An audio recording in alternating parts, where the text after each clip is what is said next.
Catherine Bernardo tuluyan ng in-unfollow sa kanyang Instagram account ang ex-boyfriend nito na si Daniel Padilla.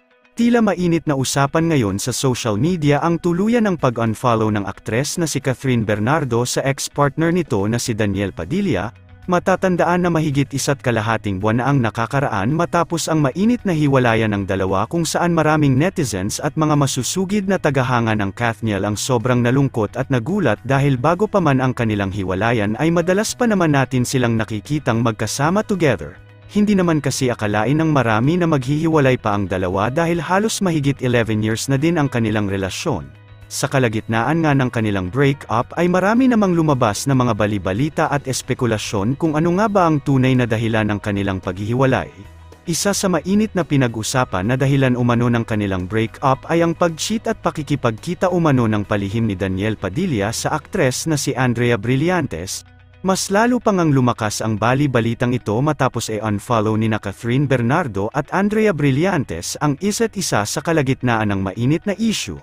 Matapos naman ang hiwalayan nina Daniel Padilla at Catherine Bernardo ay madalas pa din nga natin silang makitang magkasama together sa iilang mga events kagaya na lamang nito lang sa kasal nina Robby Domingo at Mikey Pineda kung saan dahil sa madalas na pagsasama ng dalawa ay marami pa din ang umaasa na magkakaayos at magkakabalikan pa sina Catherine Bernardo at Daniel Padilla.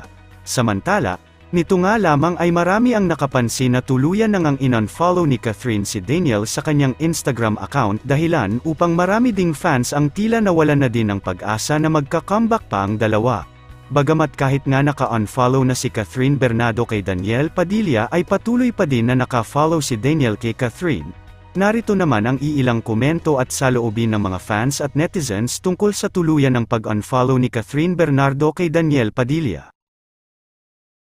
I'm a fan for both of them for almost 12 years, their official breakup posts made me into tears for couple of days and weeks still can't accept the fact that they're ended, but Kath, you gained so much of my respect you choose your peace, I love you and you are so loved by the world.